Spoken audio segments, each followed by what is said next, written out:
सोचिए, इतिहास का वो एक पल जब दुनिया को बदलने वाला एक ज्ञान हमेशा हमेशा के लिए खो सकता था। बुद्ध का पहला उपदेश, जी हां, वो महान शिक्षा, एक वक्त ऐसा भी था जब वो लगभग दी ही नहीं गई थी। तो चलिए आज इसी अनसुनी कहानी में उतरते हैं। हाँ, बिल्कुल सही सुना।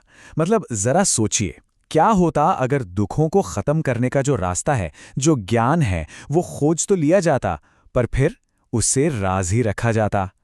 ज्ञान मिलने के ठीक बाद बुद्ध ने सिखाने के बजाय हिचकिचाहट को चुना, और बस यही वो पल था जब मानवता उस महान ज्ञान से बस चूक ही जाती। तो चलिए कहानी के पहले हिस्से में चलते हैं। ये वो दौर है, एक गहरे संदेह का पल। बुद्ध ज्ञान के शिखर पर तो थे, लेकिन इंसानियत को लेकर उनके मन में बहुत गहरे सवाल उठ रहे थे। एनलाइटनमेंट के बाद बुद्ध के सामने उनकी पहली और सबसे बड़ी परीक्षा आई, और वो थी मानवता में विश्वास का संकट। मतलब परम ज्ञान हासिल करने के बाद उनका पहला रिएक्शन सिखाने का नहीं था।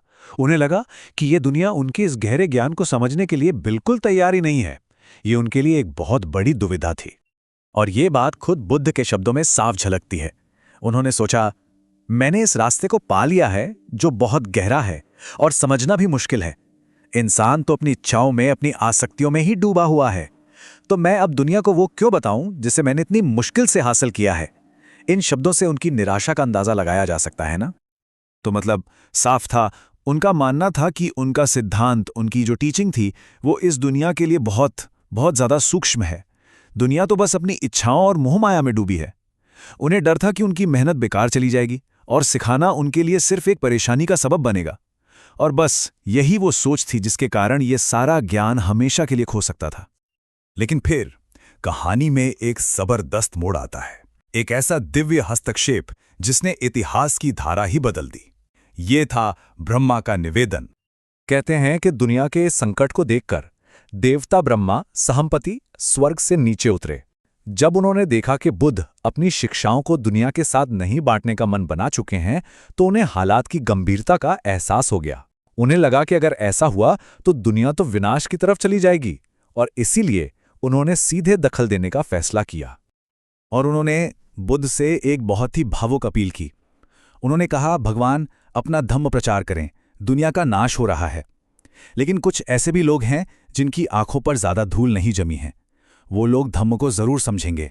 ये बुद्ध के निराशा के सामने उम्मीद की एक किरण थी, एक मजबूत तर्क था। तो देखिए, यहां पर दो बिल्कुल अलग अलग नजरिए आमने सामने थे। एक तरफ बुद्ध का प्रैक्टिकल व्यू था कि इंसानियत अपनी इच्छाओं में बहुत ज्यादा डूबी हुई है और धम्म बहुत गहरा है, समझना मुश्किल है। उन्हें लगता था कि सिखाना बस एक झंझट होगा। दूसरी तरफ ब्रह्मा का निवेदन था। वो कह रहे थे कि नहीं, कुछ लोग सुनने को तैयार हैं, और इस शिक्षा के बिना दुनिया का भला नहीं होगा। दुखी लोगों को मुक्ति का रास्ता चाहिए।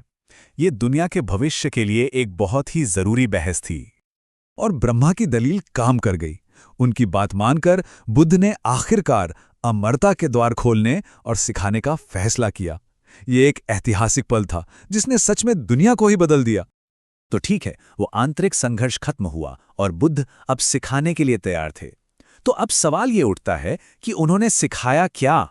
चलिए अब उनकी असल शिक्षाओं को समझते हैं, जिसे शुद्धि का मार्ग भी कहा जाता है। शुरुआत करते हैं उनके पहले शिष्यों से। बुद्ध ने सबसे पहले अपने उन्हीं 5 पुराने साथियों को खोजा जो परिव्राजक थे। ये वही साथी थे जिन्होंने कठोर तपस्या के दौरान उनका साथ छोड़ दिया था। तो जाहिर है, शुरुआत में वो लोग काफी शक में थे, उन्हें विश्वास नहीं हो रहा था। लेकिन बुद्ध के व्यक्तित्व में जो तेज था, जो शांति थी, उसने उन्हें सुनने पर मजबूर कर दिया। अब इससे पहले कि हम आगे बढ़ें, एक शब्द को समझना बहुत जरूरी है, धम्म।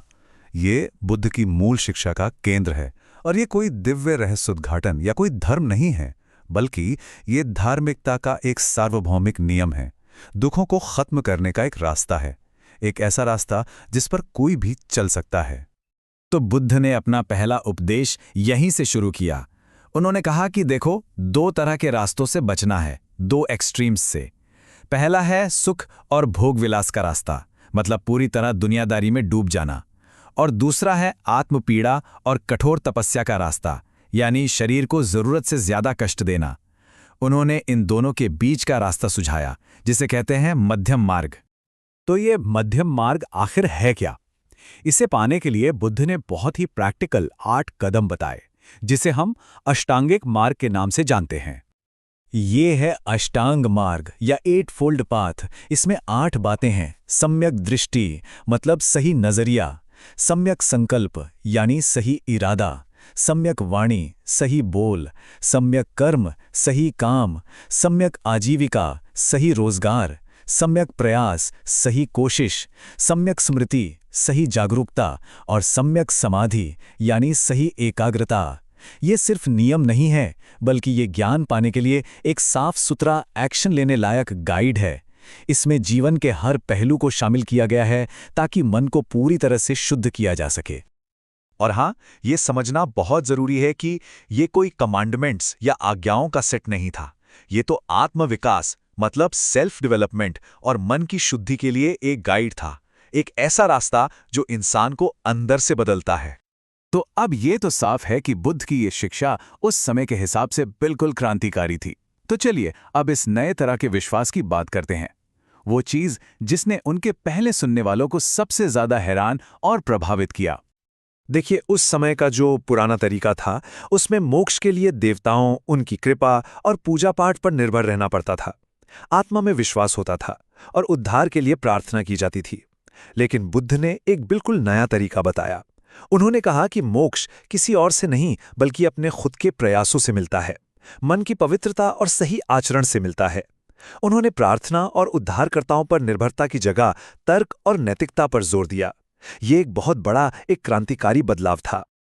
और बुद्ध की इन बातों का उन 5 परिव्राजकों पर बहुत गहरा असर हुआ। वो समझ गए, जो शुरू में शक कर रहे थे अब वे उनके पहले शिष्य बन गए। और बस यहीं से पहले बौद्ध संघ की नींव रखी गई और एक नई विचारधारा ने जन्म लिया। तो ये कहानी सिर्फ इतिहास का एक पन्ना नहीं है। बुद्ध की ये जो शिक्षा थी वो इंसानियत के क्षमता पर लगाया गया एक बहुत बड़ा, एक क्रांतिकारी दांव था, एक भरोसा था। और सवाल आज भी वही है, क्या वो दांव आज भी सफल हो रहा है? आज की दुनिया को देखकर क्या लगता है?